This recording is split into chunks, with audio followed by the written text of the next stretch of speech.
আমার পাশে আমার স্বামী আছে, তাই আমার জীবনটা এত সুখের আর এত আনন্দের। Hello friends, good morning. এখন বাজে ঠিক ভোর 5টা আর আজ হলো বৃহস্পতিবার। আমি আমার ব্লগটা এখান থেকে শুরু করছি, দেখতে থাকো। তো দেখো, প্রতিদিন গারের মতন আমি ভোরবেলা উঠে আশিবাসি কাজগুলো সেরে নিচ্ছি, যেগুলো প্রত্যেক দিন করে থাকি সেগুলোই করে নিচ্ছি। প্রত্যেক হাউসওয়াইফদের তো ভোরবেলা তো একই কাজ থাকে, আশিবাসি কাজ, মানে ঘর ঝাড় দেওয়া, বাসন মাজা, উঠান ধোয়ানো, তাই না? তারপরে দেখো আমি ব্রাশ করে নিয়েছি, নিয়ে দেখো নিচে চলে এসেছি, উঠানটাকে ধুয়ে দেব।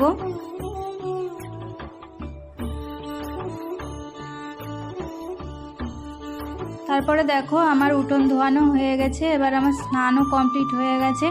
ছাদে চলে এসেছি, কটা জামা কাপড় মেলে দেবো। আর এই যে জামা কাপড়গুলো দেখছো, কালকে কেচে দিয়েছিল, শুকায়নি, সেগুলোই মেলা আছে। আর আকাশ দেখেছো কেমন মানে হয়ে আছে, কালকেও এরকম অন্ধকার হয়েছিল, আজকেও। তো দেখো আমার পুজোর কাজ কমপ্লিট হয়ে গেছিলো, তখন বাজে 8:30 পৌনে 9টা মতন। আমি ওপরে চলে এসেছি, এসে দেখো বিছনাগুলো ঠিক করে নিচ্ছি। ওই ঘরের বাসি বিছনা তুলে এলাম, দেখতেই তো পেলে। তারপরে দেখো এই ঘরের বিছনাটা একটু ঠিক করে নিচ্ছি, নিয়ে আলনাটাকেও একটু ঠিক করে গুছিয়ে নিচ্ছি।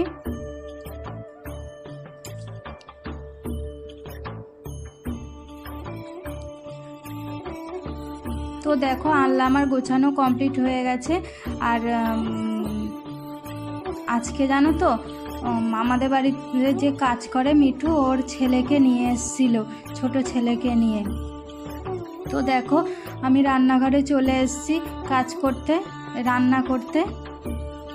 আজকে করব, আজকে তো বৃহস্পতিবার, নিরামিষ। আজকে করব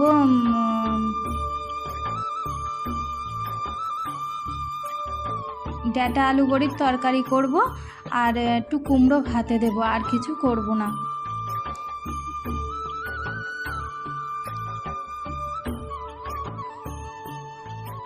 তো দেখো আমার রান্না কমপ্লিট হয়ে গেছে, রান্না করে নিয়েছি, ভাত করেছি, এই যে কুমড়ো ভাতেটা লঙ্কা তেল দিয়ে মেখেছি, আর ডাঁটা আলু বড়ির তরকারি করেছি।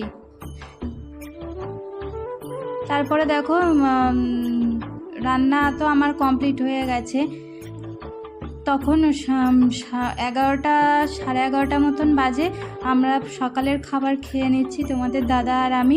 সকালের খাওয়া হয়ে গেছে, এবার দেখো রান্নাঘরে চলে এসেছি আবার চাকরি করতে। এটা তো এক ধরনের চাকরি, তাই না? তো দেখো আমার রান্নাঘরে পুরো ক্লিন হয়ে গেছে।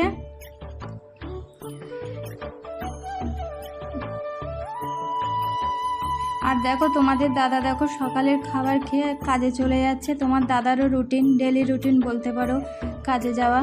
তারপরে দেখো কালকে আচার করেছিলাম, তোমাদের তো আগেই বলেছি, সেই আচারটাকে বোতলে ভরে রাখছি, চালতার আচার। তারপরে ছাদে চলে এসেছি জামা কাপড় তুলতে, তখন 3টে, 3:30 মতন বাজে। জানো তো বৃষ্টিতে, জানো তো এই যে মিঠু তোমাদের দাদা যে ধুতি পরে পুজো করে, সেই ধুতিটা মেলে দিয়েছিল বাইরে, দেখো ভিজে গেছে, সেটাকে আবার ছাওয়াতে মেলে দিয়ে আসলাম। তারপরে শুকনো জামা কাপড়গুলো তুলে এনেছি, ভাঁজ করে আনলায় রাখছি। তো আমার ব্লগটা এই পর্যন্ত, যদি ভালো লেগে থাকে লাইক কমেন্ট শেয়ার করবে। টাটা।